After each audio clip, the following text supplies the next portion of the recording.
প্ৰতি দেওবাৰে মই আপোনালোকৰ বাবে লৈ আহোঁ দেওবৰীয়া ১.৫ মিনিট, কিন্তু আজিৰ কথা বেলেগ। যোৱা দেওবাৰৰ পৰা আজি দেওবাৰলৈকে গোটেই সপ্তাহটো আমাৰ চিনাকি আপোন মানুহখিনি, আমি সদায় দেখি থকা মানুহখিনিয়ে ৰাজপথত আশ্ৰয় লৈছে। ৰাষ্ট্ৰীয় ঘাইপথৰ ওপৰত ৰ'দে বৰষুণে তেওঁলোক জৰ্জৰিত হৈ তাতেই আছে। তেওঁলোকৰ ঘৰ পানীত বুৰ গৈ আছে। আৰু এইখিনি মানুহ যিখিনি ৰাষ্ট্ৰীয় ঘাইপথলৈও ওলাই আহিব পৰা নাই, কাৰণ হাইৱেৰ পৰা তেওঁলোকৰ ঘৰ বহুত ভিতৰত, তেওঁলোক পানীৰ মাজতে যোৱা সপ্তাহ আবদ্ধ হৈ আছে। চকুৰ আগত নিজৰ মানুহখিনিৰ দুৰ্দশা দেখিছোঁ, তেওঁলোকৰ দুৰৱস্থা দেখিছোঁ। নিজৰ ঘৰখনত বৃদ্ধ শহুৰ শাহুৰ আছে ২জন। গতিকে মনত অনেক শংকা, অনেক অস্থিৰতাৰ মাজেৰে যোৱা সপ্তাহটো পাৰ হৈছে। গতিকে জীৱনত চাগে পাৰ হৈ যোৱা সপ্তাহটোৰ কথা মই পাহৰিব নোৱাৰিম। ৫ দিনমানৰ আগতে মই কিছু কথা আপোনালোকক কৈছিলোঁ, মই কেনেকৈ আছোঁ, ক'ত আছোঁ, কি কথা, আমাৰ এইফালে পানী কেনেকুৱা, গোটেইখিনি কথা মই কৈছিলোঁ। তাৰ পিছৰ পৰা আপোনালোক বহুতে মোলৈ মেছেজ পঠিয়াইছে। এইখিনিতে আমাৰ এই দুৰৱস্থাৰ সময়ছোৱাত যিসকলে মাত এষাৰ দিছে, খবৰ এটা লৈছে, প্ৰত্যেককে মই ধন্যবাদ জ্ঞাপন কৰিছোঁ। বহুতে মোক সুধি আছে যে বৰ্তমান পানী কমিছে নে নাই, পানী কেনেকুৱা হৈ আছে, মই ক'ত আছোঁ, শেহতীয়া আপডেট বিচাৰি আছে। গতিকে মই ভাবিলোঁ যে আকৌ এটা ভিডিঅ' আকাৰে মই আপোনালোকক কওঁ যে যোৱা সপ্তাহটোত আমি কি কৰিলোঁ, কেনেকৈ থাকিলোঁ, পানী কেনেকুৱা, এতিয়া কিমান আছে এইফালে, গোটেই কথাখিনি মই কওঁ। মই ইয়াৰ আগৰ ভিডিঅ'টোত জনাইছিলোঁ যে মই বৰ্তমান অকণমানি ল'ৰাটোৰ সৈতে আমগুৰিত আছোঁ, আমাৰ কৰ্মস্থান।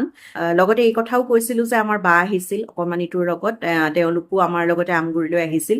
যেতিয়াই আমি শুনিছিলোঁ যে পানী বাঢ়িব, পানী বাঢ়িছে, তেতিয়াই আচলতে আমি শংকিত হৈ পৰিছিলোঁ আৰু অকণমানিকেইটাক লৈ আমি ক'লৈ যাম। কাৰণ ইতিমধ্যে টেলিভিশ্যনৰ পৰ্দাত বা ছ'চিয়েল মিডিয়াত মই নাজিৰাৰ অৱস্থা দেখিছিলোঁ আৰু নিজে ৩ বছৰ পাৰ কৰি আহি মাত্ৰ ৩ মাহৰ আগত মই আমগুৰিত আমি ঘৰ লৈছিলোঁ। গতিকে নাজিৰাৰ সেই ভয়াৱহ দৃশ্যবিলাকে আমাক ভয় খুৱাই আছিলে। তাৰপিছত যেতিয়া আমি শুনিছিলোঁ যে এইফালে পানী আহিছে, ইতিমধ্যে আমাৰ ৰাষ্ট্ৰীয় ঘাইপথৰ আমাৰ ঘৰ বাওঁফালে যোৰহাটৰ পৰা আহিলে, ইতিমধ্যে সোঁফাল ডুব গৈছে বুলি শুনাৰ পাছত এওঁলোকে ৰাষ্ট্ৰীয় ঘাইপথত মানে হাইৱেত গাড়ী আনি থোৱাৰ পাছত আমি আচলতে ৰাতি শুব পৰা নাছিলোঁ। গতিকে পিছদিনাখন ৰাতিপুৱাই আমি অকণমানিকেইটাৰ স্বাৰ্থত আমগুৰিলৈ গুচি আহিলোঁ। তাৰ পিছৰখিনি আপডেট মই আপোনালোকক ক'ব বিচাৰিছোঁ যে কি কৰিলোঁ যোৱা সপ্তাহত। বাৰ 2খনকৈ গাড়ী কেঞ্চেল হ'ল, কাৰণ এইফালেৰে যোৱা নাই। তিয়কৰ ৰাস্তা একেবাৰে বুৰ গৈ আছে, বা গৌৰীসাগৰ গোটেইখন পানীৰ তলত, জয়সাগৰ পানীৰ তলত, ভটিয়াপাৰ, নামদাং গোটেইখন পানীৰ তলত। গতিকে এইফালেৰে বাছ খুব কমকৈ আহিছে। বাৰ ইতিমধ্যে 2খন বাছ কেঞ্চেল হ'ল। তথাপিও বাৰ স্কুলৰ কাম আছে, কিবা আছে, তাই খুব ভয় খাইছে যদি ইয়াতে থাকি যাবলগীয়া হয় কি হ'ব। কিন্তু ভগৱানৰ কৃপাত তেওঁলোক যাব পাৰিলে। তেওঁলোক 2 দিনৰ পিছত ঘৰলৈ গ'ল। মই অকণমানিটোৰ লগত আমগুৰিতে আছোঁ আৰু লগতে মোৰ লগত আছে ভাগিন ভতিজা, যাক যেনেকৈ পাৰিছোঁ মই মোৰ ঘৰত ৰাখিছোঁ। আচলতে আমাৰ ঘৰ হাইৱেৰ পৰা সোমাই 5 নম্বৰ ঘৰটো, মই আগতেও কৈছোঁ। আৰু আমাৰ লগতে আমাৰ আৰু এজন বৰ্তাৰ ঘৰ। এইখিনিতে মই আপোনালোকক কৈ থ'ব বিচাৰোঁ যে বহুতে মোক সুধি আছে মোৰ মাৰ ঘৰত পানী হৈছে নে ক'ত হৈছে। আচলতে মোৰ মাৰ ঘৰত নহয়, মই যিডোখৰ ঠাইলৈ বিয়া হৈছোঁ, যিখন ঠাইৰ মই বোৱাৰী, সেইডোখৰ ঠাইতহে পানীৰ সমস্যা হৈছে। আচলতে বানপানীৰ কবলত সেইডোখৰ ঠাইহে পৰিছে। সেই কথাটো মই জনাই থ'ব বিচাৰিছোঁ।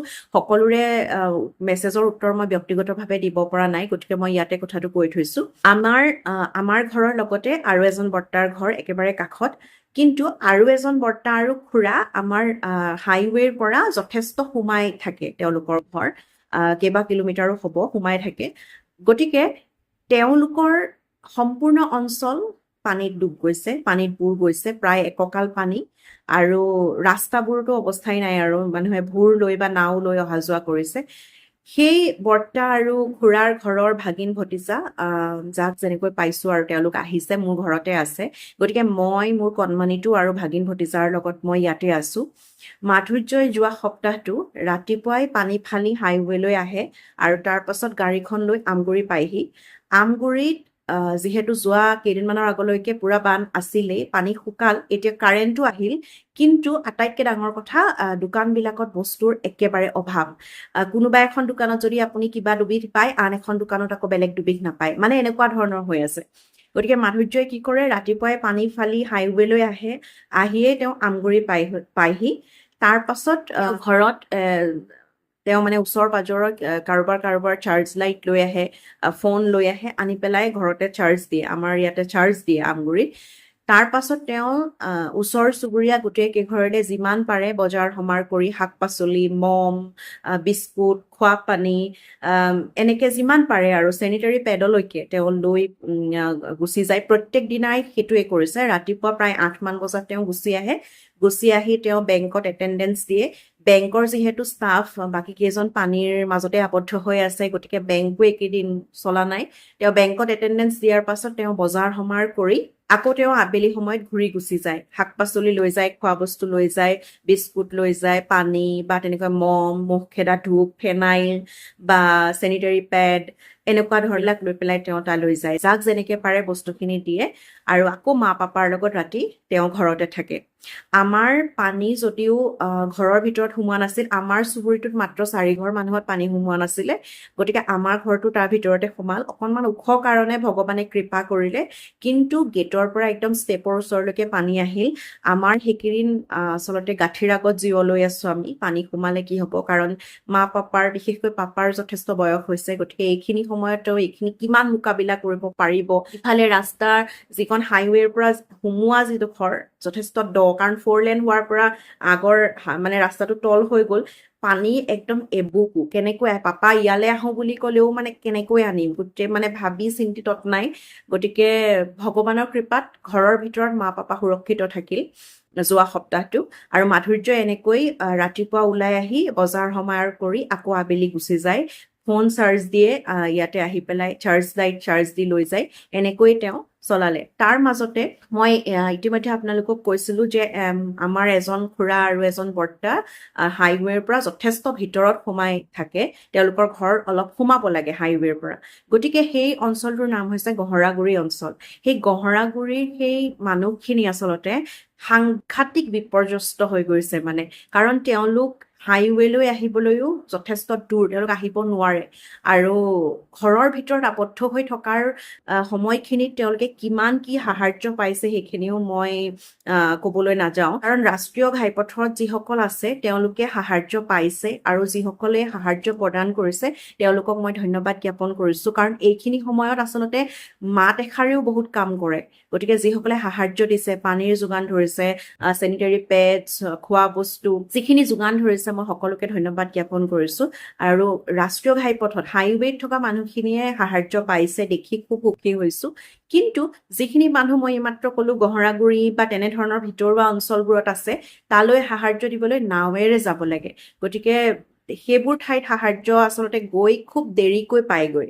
গতিকে মাধুৰ্যই কি কৰিছে, আজিৰে সৈতে 2 দিন তেওঁ নিজা প্ৰচেষ্টাত তেওঁ সহায় কৰিছে।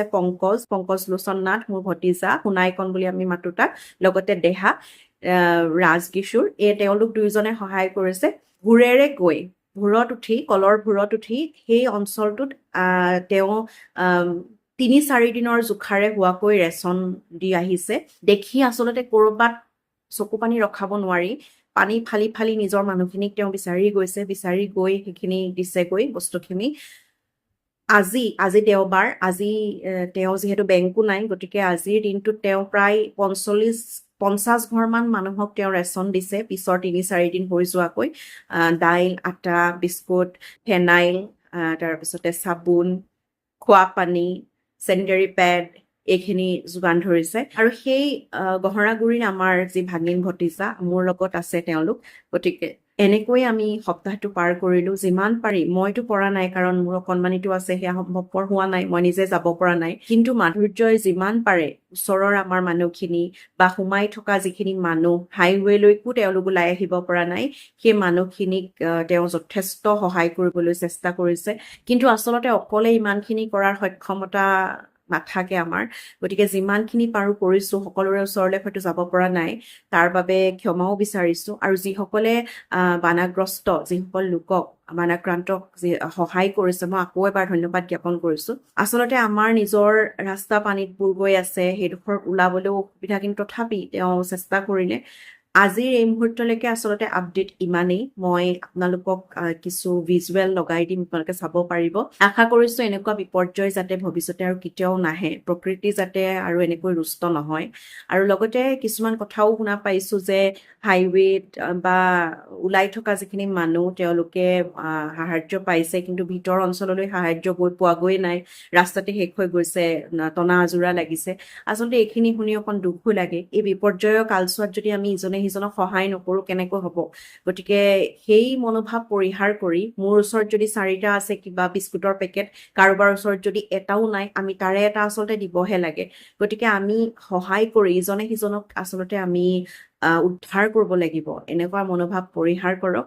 আৰু আপোনালোকে যদি সাহাৰ্য দিব বিচাৰে বা সাহাৰ্য এতিয়াও দিবলৈ আহে, অনুগ্ৰহ কৰি আপোনালোক ভিতৰুৱা অঞ্চলবোৰলৈ যাবলৈ চেষ্টা কৰক। ৰাস্তাত থকা মানুহখিনিৰ ওচৰ আহি পাবলৈ মানে সহজ, কিন্তু ভিতৰৰ যিখিনি মানুহ আবদ্ধ হৈ আছে তেওঁলোকৰ বিলাই বিপত্তি নোহোৱা হৈছে। খোৱা পানী নাই, কাপোৰৰ অভাৱ, যি কাপোৰ আছিলে সকলোবিলাক বোকা পানীত লুতুৰি পুতুৰি পানীত ডুব গৈ আছে। গতিকে সেইখিনিৰ অভাৱ।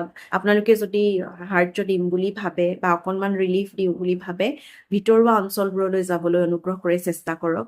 আমি নিজৰ ফালৰ পৰা অকলে যিমান পাৰিছো কৰিছো। আৰু এতিয়া পানী কিমান আছে, আচলতে পানী বঢ়া নাই, পানী কমিছে, কিন্তু খুব লাহে লাহে কমিছে। আমাৰ ঘৰৰ ওচৰতে আমাৰ গেটখন অকমানকৈ ওলাইছে, কিন্তু পানী প্ৰায় একে অৱস্থাতে আছে। আচলতে পানী আহোঁতে যিমান সোনকালে গুচি আহিল, যাওঁতে কিন্তু একদম লাহে লাহে গৈছে। গতিকে পানীখিনি যিহেতু ৰৈ আছে, অকণমান স্বাস্থ্যজনিত সমস্যাৰো দেখা দিব বা গোন্ধ ভাৱ ওলাইছে। আৰু লগতে যিবিলাক ঘৰ যোৱা 5-6 দিন বুৰ গৈ আছে পানীত, অনুমান কৰক ভিতৰখনত কি থাকিব। গতিকে সেইখিনি ভাবিলেতো আচলতে কি ক'ম আৰু, পিছৰ পৰ্যায়টোতো ভাবিবই নোৱাৰি। কিন্তু বৰ্তমান সময়ত আচলতে মানুহখিনিৰ যি বিলাই বিপত্তি, সেইখিনিৰ পৰা যাতে সোনকালে উদ্ধাৰ পায় সেয়াই কামনা কৰিছো। আৰু পানী সেইটোৱে আপডেট দিলো যে পানী খুব কমকৈ ওলাই গৈছে। আচলতে পানী শুকোৱাটো একেবাৰে কমকৈ হৈছে, যেনেকৈ আহিছিল প্ৰায় তেনে অৱস্থাতে ৰৈ আছে পানীখিনি। আশা কৰিছো অহা 2-3 দিনত পৰিস্থিতি কিছু নিয়ন্ত্ৰণলৈ আহিব, পানী কমিব, মানুহ নিজৰ ঘৰলৈ ঘূৰি যাব পাৰিব। পিছৰখিনিতো আৰু কল্পনাতীত। নিজৰ ঘৰখন কি অৱস্থাত পাবগৈ মানুহে, কি হৈ আছে, কেনেকৈ আকৌ স্বাভাৱিক জীৱন যাত্ৰালৈ মানুহ আহিব, সেয়াটো বৰ্তমান কল্পনাও কৰিব পৰা অৱস্থাত নাই। তাৰমানে নেদেখিলে বিশ্বাসেই কৰিব নোৱাৰি। অনুৰোধ কৰিছো আপোনালোকক সহায় কৰক যিমান পাৰে, আৰু টনা আজোৰা খোৱা কামোৰাবোৰ এই সময়ত নকৰিব। প্ৰতিজন মানুহ বিপৰ্যস্ত হৈ আছে। গতিকে এজনে আনজনক সহায় কৰক আৰু অনুগ্ৰহ কৰি ভিতৰুৱা অঞ্চলবোৰলৈ যাওক, তাত মানুহৰ বিলাই বিপত্তি নোহোৱা হৈছে। আৰু লগতে হাইৱেত আশ্ৰয় লোৱা যিসকল মানুহ, কালি এতিয়া যোৰহাটলৈ গৈছো মই, তেতিয়া দেখিছো আমগুৰিৰ পৰা ওলাই জাজি পোৱালৈকে এই মানুহখিনি দেখিছো, কঁপি উঠিছো দেখি পেলাই। ভিতৰখনত মানে মানুহে খোজ যে কাঢ়িছে, চোতালত কাপোৰ ৰ'দাবলৈ আহিছে, কোনোবাই ফাৰ্নিচাৰ খিনি ৰ'দাইছে, প্ৰায় ভৰিৰ ইমানটো মানলৈকে বোকা, গোটেইখন মানে অৱস্থা কাহিল। আৰু হাইৱেত যিখিনি মানুহ আশ্ৰয় লৈছে, মই নাজানো এই ব্ৰহ্মৰ ৰ'দত তেওঁলোক কেনেকৈ আছে। ভগৱানে তেওঁলোকক কৰবাত কিবা এটা শক্তি দিছে, আৰু মানে সোনকালে এইখিনিৰ পৰা পাৰ কৰক। আৰু মই ঈশ্বৰৰ ওচৰত তাকে প্ৰাৰ্থনা কৰিছো।